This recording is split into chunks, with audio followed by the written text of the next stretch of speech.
We'll practice finding the resultant force from two perpendicular forces using components in a vector diagram. Here's the problem. Two forces act on an object at a point, 15 newtons directed east and 20 newtons directed north. Using a vector diagram and components, determine the magnitude and direction of the resultant force. Here's a vector diagram showing the 15 Newton force east and the 20 Newton force north with the resultant vector r. First, we set our coordinate system. East is the positive x direction, north is the positive y direction. So the x component is 15 newtons and the y component is 20 newtons. Now we find the magnitude of the resultant using the Pythagorean theorem.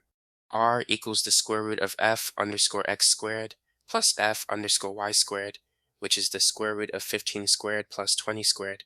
That's the square root of 225 plus 400, which is the square root of 625, giving 25 newtons. Next, we find the direction using the inverse tangent of the y component over the x component. Theta equals the inverse tangent of Zwanzig over 15. That's the inverse tangent of 1.333, which is 53.1 degrees. So the resultant force is 25 newtons at 53 degrees north of east. When two forces are perpendicular, use the Pythagorean theorem for magnitude and inverse tangent for direction.